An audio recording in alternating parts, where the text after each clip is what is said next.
Hoje eu quero falar sobre superação. Alguém precisa superar algo em alguma etapa da sua vida? Irmão, falar sobre superação com uma goteira em cima do púlpito é algo profético, amém? Superar em alguns momentos é você fingir que não está vendo algumas coisas para avançar. Mas tem coisas que não dá para a gente fingir que não está acontecendo. Você precisa avançar mesmo que elas estejam lá. A gente pregou sobre coragem nas últimas semanas, sobre sonhos nas últimas semanas. E a grande verdade é que você só vai viver os seus sonhos se você tiver coragem e ousadia para se lançar. Mas vai ter momentos que algumas coisas vão fugir do teu planejamento. Alguém já teve algum momento em que algo fugiu do teu planejamento? A gente faz projetos e sonhos, coloca até marca-texto nos pontos principais. Eu conheço casais que planejaram quando teriam o primeiro filho e o nome que teria. O filho nasceu antes daquela data e o nome já foi outro. E não tem nada de errado com isso. Tem coisas que fogem do nosso controle, está tudo certo. Tem coisas que a gente imagina que vão ser de um jeito e acabam sendo de outro, como esse solo antes da pregação. Mas existem momentos em que a gente precisa parar de olhar para aquilo que não é como a gente imaginou que seria e começar a construir aquilo que a gente deseja que seja. Se está comigo, diga amém. Superação significa, irmão, a qualidade de aprender a apagar o passado para redesenhar o futuro. Superação está diretamente conectado à resiliência, à velocidade com que você se levanta depois que você tropeça. Superação é uma qualidade indispensável para a gente continuar, mesmo quando tudo tenta parar a gente. Você está comigo? Diga amém. E por que eu estou pregando sobre isso no Dia das Mães? Porque as nossas mães são o melhor exemplo de superação para gerar um milagre. Irmão, eu não sei se você já acompanhou a gestação de alguma mulher de perto, mas é insano o que acontece no corpo de uma mulher, na mente de uma mulher e nas emoções de uma mulher enquanto ela está gerando vida. Primeiro tem uma explosão de hormônios, ela chora do nada. Tem alguém que está rindo porque lembrou da parte da gravidez, você sabe do que eu estou falando. Não precisa chorar, não chora não. Tô brincando. Você tá tudo bem, você fala, amor, vamos jantar. Ela começa a chorar, você fala, o que foi? Eu achei tão lindo você me convidando para jantar. Tem uma bomba de hormônios, ela fica irritada do nada, irmão. Ela fica emotiva do nada. O corpo dela começa a mudar e algumas mulheres amam o novo corpo, algumas não se reconhecem dentro dele. E aí, além de todas essas mudanças físicas, hormonais, emocionais, cara, tem um bebê ali dentro sendo gerado que depende inteiramente dela para ser alimentado, para ser cuidado. Então, qualquer falta de segurança ou percepção de segurança que a mulher tem no seu entorno, isso afeta a sua gestação. Então, a mulher precisa cuidar daquela vida, porque aquilo ali é tudo que ela tem de mais precioso. Então, irmão, entenda, superação, se tem algo que a gente pode ver claramente nas mulheres, principalmente no período de gestação. Elas precisam superar crises, dores, elas precisam superar mudanças, porque elas sabem que tem algo de valor sendo gerado dentro de si. Você está comigo? Diga amém. Se tem outra coisa que a gente pode aprender com mulheres é a respeito dessa qualidade de gerar em secreto aquilo que vai ser colocado para fora em público. 9 meses gerando algo que daqui a pouco todo mundo vai ver, mas por enquanto só ela consegue sentir. Irmão, a gente podia fazer uma série de pregações sobre gestação, porque milagres são gerados, eles não são comprados. Chamados, ministérios, jornada de fé, tudo isso está diretamente ligado a uma gestação. Você precisa nutrir, cuidar, você precisa permanecer até que aconteça aquilo que você esperava que acontecesse.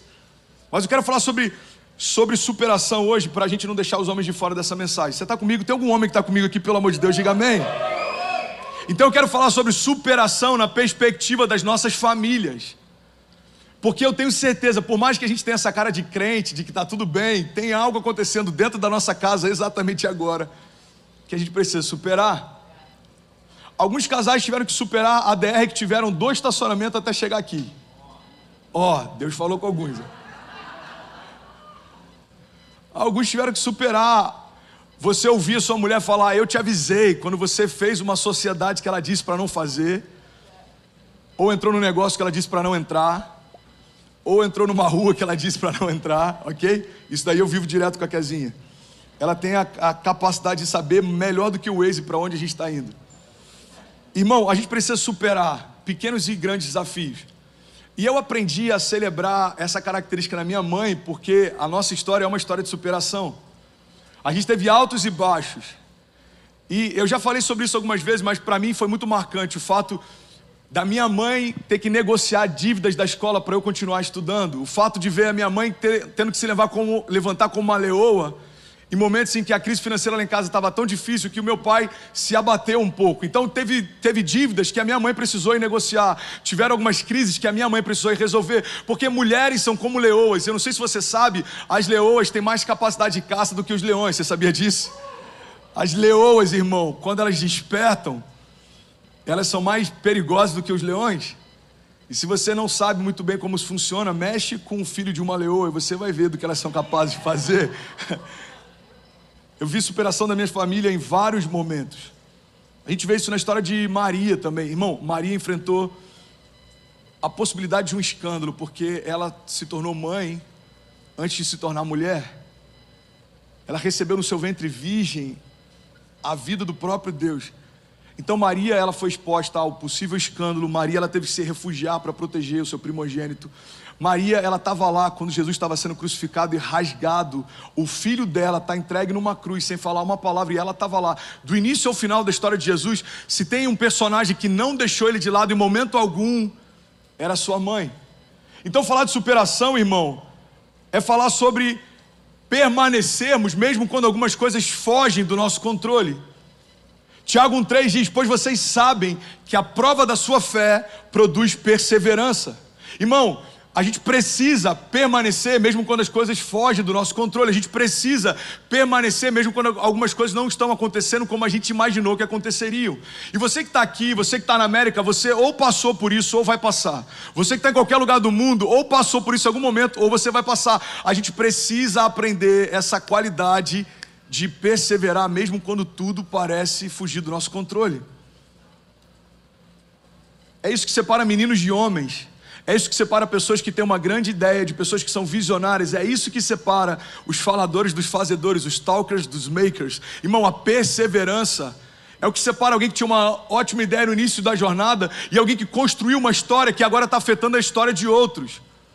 Você sabia que os heróis da fé, que a gente acompanha lá na galeria de Hebreus 11, os homens que mudaram a história, os homens que fecharam a boca de leões, enfrentaram o poder da espada, os homens que entraram em fornalhas, os homens que andaram sobre as águas, que viram o mar se abrir, irmão, eles só estão citados lá porque eles não recuaram, mas existem milhares de outros homens que tiveram o mesmo chamado de Deus e porque não perseveraram, não são citados. A grande verdade é que a história não vai citar todo mundo que teve uma oportunidade, mas aqueles que perseveraram até se cumprir o chamado que Deus tinha para si. Quantos pastores começaram algo em Miami? Centenas. Quantos vão poder falar para os seus filhos aquilo que Deus fez em Miami? Dezenas. Então a grande questão não é Deus quem vai fazer essa triagem, somos nós. Quantas famílias migraram de uma nação para outra? Milhões. Essa nação só existe porque famílias largaram a sua nação de origem para começar algo novo. Então entenda, o que você está fazendo não é diferente do que milhões de outras famílias já fizeram. O que vai definir a história é se você vai perseverar mesmo nos momentos de crise. Então a gente olha a história você pega a história da indústria americana nos períodos em que a gente viu o boom de famílias que tiveram impérios criados aqui. A família Rockefeller, a família, sei lá qual, me ajuda aí com o nome de alguma outra família. Ninguém conhece a história das famílias aqui, gente. Yes, thank you so much. Boa, aí, tá vindo. Vários deles vieram sem ter nenhum lastro antes de si, mas construíram algo que permaneceu depois de si. Então entenda, você que está aqui, irmão, o que vai definir a história que os seus filhos vão ter na América não é aquilo que você não viveu, não fez, mas é aquilo que você vai fazer, vai viver, vai construir. Então não dá para a gente ficar reclamando que a América é difícil para imigrantes, irmão. A América é difícil para qualquer um. Não dá para a gente dizer que os tempos são difíceis por conta da pandemia. Os tempos sempre foram difíceis. Só que agora a gente tem um símbolo que muita gente quer se apegar para justificar os seus fracassos. Quantos empresários justificaram a quebra dos seus negócios por conta do plano Collor? Quantos deles já estavam quebrados independente do plano Collor? É interessante você conversar com alguém que se converteu, porque todo mundo era incrível antes da conversão. Você já viu isso? Cara, eu tinha 30 funcionários. Quem vem para a América, então, eu tinha uma empresa multimilionária. Abri mão de tudo para vir para cá. Eu não sei se era bem assim. Faz sentido? Alguém já viu isso alguma vez acontecer? Cara, eu tinha 30 funcionários, abri mão de tudo. Talvez em algum momento você teve 30, mas quem sabe quando você veio, você não tinha mais nenhum. Onde é que você quer chegar, André? Eu quero chegar num ponto simples. A gente não pode pegar um problema e a gente utilizar ele como se fosse uma base de justificação para os nossos fracassos. Por que você quebrou? Porque o dólar está 6 por 1, porque o plano Collor, porque a pandemia. Não, irmão, entenda, isso é vida real. Agora levanta, sacode a poeira e dá a volta por cima. Isso é superação.